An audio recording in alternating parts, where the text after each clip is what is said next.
The 10 of us went to that crusade was to kill Billy Graham. I made up 10 zip guns, so each member had one of those. I said to the guys, come on, we're going on the green. And we spaced ourselves so that we could see each other around where Billy Graham was preaching. We decided that we would leave it until the appeal time. Not before, but during the appeal, we would kill Billy Graham. There are thousands of you here today that have burdens that need to be lifted. My gun was under my jumper, and I'm standing there, and I looked around at this crowd, and I thought, what the dickens are all these people doing here? And I turned back around, and then suddenly a voice said to me, what are you doing here, George? And I quickly turned back around to have a look and see who was there, and nobody was there that I knew.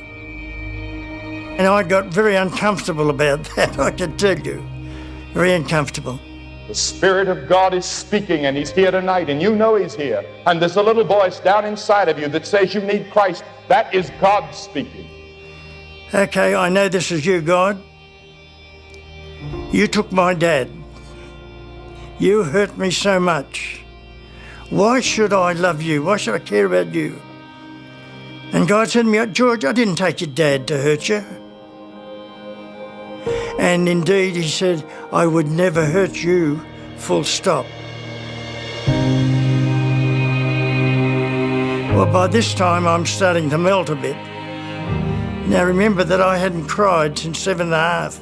I tell you, before you leave this great stadium, you can find an answer to the dilemmas and mysteries of life. If you will come and surrender yourself without reservation to Jesus Christ. I thought about it for a while, and then the appeal came. I suddenly began to weep. And I cried, and I cried, and I cried. My zip gun was under my jumper, and I put it on the ground, and I ran to the front.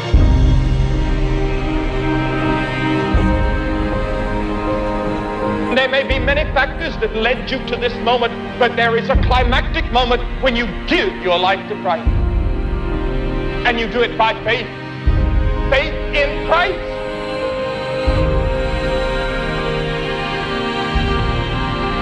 The amazing thing was that 9 out of the 10 of us got converted that night. Then we were all a blubbering mess. We really were. And we talked about, how wrong we were and the things we'd done and all this. It was quite a night, let me tell you, quite a night.